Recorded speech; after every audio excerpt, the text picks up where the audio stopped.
네, 안녕하세요. 지지 않는 주식 투자 공차장입니다. 자, 오늘은 이 OCI 홀딩스와 HD 현대 에너지 솔루션에 대해서 좀 말씀을 드리려고 합니다. 사실상 이 폴리실리콘과 관련해서 수혜가 되는 것은 사실 대장 종목으로서 OCI 홀딩스인데, 어떻게 보면 이 태양광 관련주로서 같이 움직이는 게 HD 현대 에너지 솔루션이라고 보시면 됩니다. 두 회사는 애초에 사업 자체가 많이 다른 부분이지만 태양광 관련 종목으로서 하나에 묶이게 되면서 같이 움직이는 성향이 강하다라고 보시면 될 것 같습니다. 그리고 이 기술적인 흐름들 말고 먼저 오늘 시장에 대한 전체적인 흐름부터 좀 말씀을 드릴게요. 제가 항상 여러분들께도 말씀드리는 내용인데, 최근 시장에 대한 흐름들이 가장 중요합니다. 일단은 최근 시장에 대한 흐름, 이제 한 단어로 정리를 해보자면 순환매장세 그리고 분산장세라고 할 수 있습니다. 이 분산장세의 특징이라고 한다면 이제 시소매매라고 여러분들 혹시 아실까요? 시소매매라는 것은 뭐냐면, 예를 들어서 A라는 테마가 급등을 보입니다. 그러면 A라는 테마로 시장에 자금들이 쏠리기 때문에 급등을 보이는 거죠. 하지만 갑자기 B테마가 움직이기 시작하면 A라는 테마는 떨어지게 되고 B테마는 상승하는, 자, 이런 패턴들을 보인다라는 거예요. 그러니까 이런 점에 있어서 시소와 같다라고 해서 시소매매 이렇게 얘기를 하는 부분도 있거든요. 근데 오늘 같은 경우에는 이 잡주들을 제외하고 보게 된다라면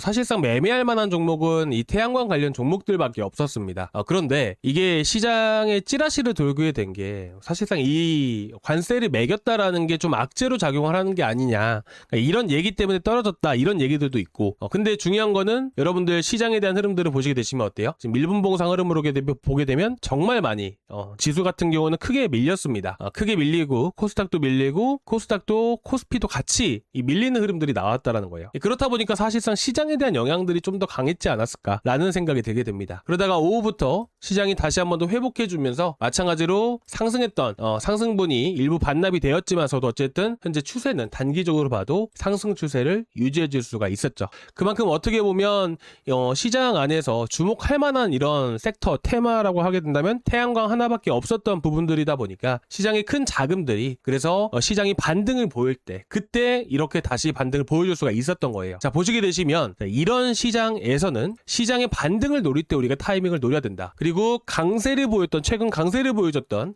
이런 종목들을 우리가 매매를 해야 되는데, 특히나 오전장에 강세했던 종목들이 있을 거 아니에요. 시장이 반등이 나올 때는 보통 오전장에 강세를 보여줬던, 자, 이런 이슈가 있었기 때문에 강세를 보였던 만큼 이런 종목들이 다시 반등을 보인다라는 겁니다. 그래서 엊그저께 같은 경우에는 시장이 크게 하락했었던 거 기억나실 거예요.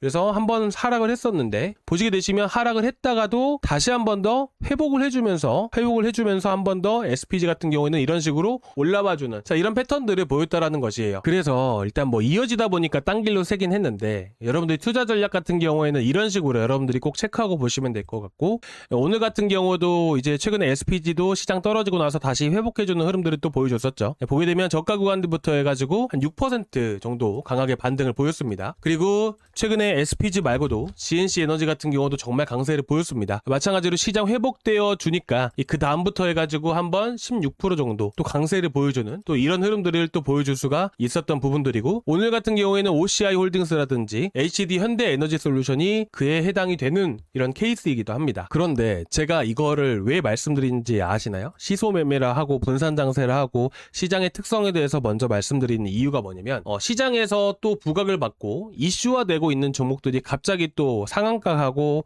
급등을 하게 되면 어떻게 돼요? 당연히 태양광 쪽은 이제 수급이 조금 딸릴 수밖에 없겠죠. 시소매매처럼 이렇게 또 지지부진한 흐름들이 나올 수가 있습니다. 그래서 지금 보시게 되시면 솔리드 스테이트라고 되어 있죠? 이거 뭐예요? 전고체 배터리 행사예요. 이게 언제냐면 8월 11일부터 8월 12일까지입니다. 이 시카고에서 열리기 때문에 미국이잖아요. 미국이기 때문에 하루 늦춰서 계산한다 하더라도 12일부터 13일 우리나라 시간으로 수요일과 목요일이 되는 거예요. 그러면 적어도 이 이슈가 아직까지는 그래도 시장에서 계속 부각이 받고 있는 부분이다 보니까 전고체 배터리 행사를 앞에 두고 이제 전고체 배터리 쪽으로 해서 자금들이 쏠리기 전에 그때 한 번 더 움직여 줘야 되지 않을까요? 그리고 단기적인 부분들만 여러분들께 말씀을 드리는 거지만, 어쨌든 이런 상황에서 솔직히 말씀드리면 OCI 홀딩스 너무 좋아요. 솔직히 말해서 이거 이런 식으로 신고가 영역도 갈 수 있지 않을까? 저는 이 생각도 하고 있거든요. 근데 단기적으로 보시는 분들도 계시기 때문에 제가 이거를 먼저 말씀드리는 거고, 어쨌든 이번에 이제 이제 또 다른 테마에 의해서 좀 가려진다 하더라도 결국에는 10일에 뭐가 있습니까? 메가 프로젝트가 있죠. 솔직히 말씀드려서 월요일날 좀 기대가 되는 부분도 있거든요. 왜 그러냐면 얼마 전에 건설주 올라간 거 기억나시죠? AI 데이터 센터 관련해서 GS건설 이게 어저께 그랬었죠. DLENC도 마찬가지였었고요. 그죠? 근데 이런 걸 떠나서 건설주 올라가고 그리고 나서 이제 부지라든지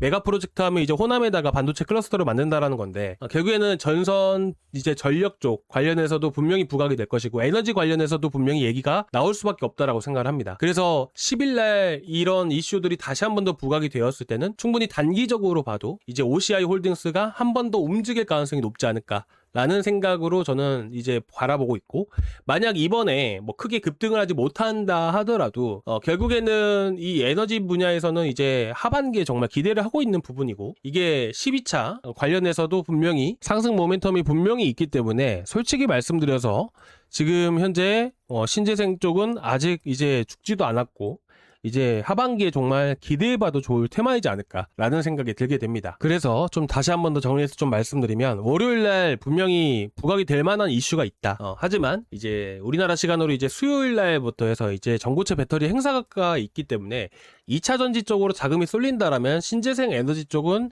조금 쉬어가는 이런 패턴들이 나올 수 있다라고 생각을 합니다. 그래서 월요일날 한번 움직인다 하더라도 이제 이게 연달아서 상승 모멘텀이라는 것은 연달아서 있어야 돼요. 하나 나오고 좀 쉬어가다가 또 하나 더 나오고 그러니까 이런 식으로 계속 나와야지만 이런 상승 파동이라는 게 이쁘게 그려지면서 이런 식으로 움직이는 이런 흐름들이 만들어질 수가 있거든요. 그래서 일단은 월요일날 과연 이 30만원대, 35만원대 진입을 하는지 일단 이거부터 체크를 하고, 그리고 이제 수요일날 전고체 배터리가 조금 이제 부각이 된다 그러면 이제 OCI 홀딩스라든지 HD 현대 에너지 솔루션 같은 경우에는 좀 쉬어가는 패턴들이 또 나올 수가 있겠죠. 일단 이거는 뭐 월요일에 돼봐야 아는 부분이라서 좀 기다려 주시기 바라고, 일단 전체적으로 흐름을 보더라도 결국에는 오늘 같은 경우에도 프로그램 매수세가 상당히 많이 들어왔거든요. 한 2만 주 정도가 들어왔어요. 바닥에서부터 들어왔거든요. 원래는 한 4만 주 정도 들어왔는데 2만 주 정도가 현재 남은 상황이고, 보통 프로그램 매수세가 유지가 되잖아요. 들어오는 게 장 막판까지 들어오게 되면 보통은 한 번 더 움직이는 성향이 상당히 강합니다. 그리고 HD 현대 에너지 솔루션 같은 경우도 제가 기억을 하기로는 이제 장중에 7만 주 정도가 들어왔어요. 7만 주 정도가 밑바닥부터 들어왔습니다. 밑바닥부터 해가지고 들어왔는데 중요한 건 뭐냐면 여기서 한번 쭉 던지더라고요. 한 3만 주 정도? 그러니까 현재 프로그램 매수 같은 경우는 4만 주가 훨씬 남아있고요. 그리고 이 물량을, 그리고 이제 여기서 유안타 쪽에서 물량을 던졌는데 그 물량의 대부분을 누가 가져갔냐면 JP모건 서울에서 이렇게 물량을 또 가져갔습니다. 그래서 솔직히 폴리실리콘과는 연관성이 없지만서도 뭐 연관성이 분명히 있긴 하죠. 어떻게든 엮으면. 근데 그래도 이 OCI 홀딩스가 한 번 더 움직이게 되면서 단기적으로 봤을 때 14만원 정도까지도 한번 움직이는 패턴들이 만들어지지 않을까, 저는 이렇게 보고 있습니다. 그래서 단기적인 흐름들만 여러분들께 오늘 말씀을 드린 부분들이고, 또 궁금하신 거 있으시면 언제든지 말씀해 주시고요. 주도 종목 같은 경우에는 이렇게 또 추천을 드리고 있고요. 보시면 아시겠지만 오늘 하나솔루션 나갔었고요. 자, 그리고 오늘 매매했던 거 뭐예요? 하나솔루션 놓치신 분들이 너무 많으셨어요. 그래가지고 나갔던 게 아침 장 초반에 인버스 매매해야죠. 여러분들께 나갔던 자리는 2,520원 이하로 나갔었고요. 저는 여러분들 항상 매수하는 거 보고 질문 받고 이제 여러 가지 좀 대응이나 이런 것도 해드리면서 그 다음에 보고 저는 똑같이 들어가는 편입니다. 그리고 제가 들어가는 금액에 대해서 좀 물어보시는데 밑에 보시면 2만 주, 3만 주 이렇게 돼 있어요. 저는 뭐 적게 들어가는 편은 아니지만 그렇다고 많이 들어가는 편도 아니에요. 많이 들어가봐야 한 1억. 진짜 SK하이닉스, 삼성전자 같은 경우는 1억 5천에서 2억 정도 들어가고요. 이제 적게 들어가면 한 2천. 잡주 같은 건 애초에 건드리지도 않습니다. 아무튼 이렇게 보시면 되고, 결국에는 인버스 했으면 뭐 해야 돼요? 그 다음에 레버리지 해야겠죠. 시장 반등 나올 거 아니까. 그러면 인버스 말고 레버리지도 똑같이 저점에서 잡았죠? 2번 들어갔습니다. 저는 한 번, 그리고 밑에서 한 번 매수하고 고점에서 팔고요. 지금도 들고 있습니다. 아시겠죠? 자, 오늘 여기까지 좀 준비했는데요. 조금이나마 도움 되셨다면 구독과 좋아요 부탁드리고 다음 시간에 또 뵙도록 하겠습니다. 감사합니다.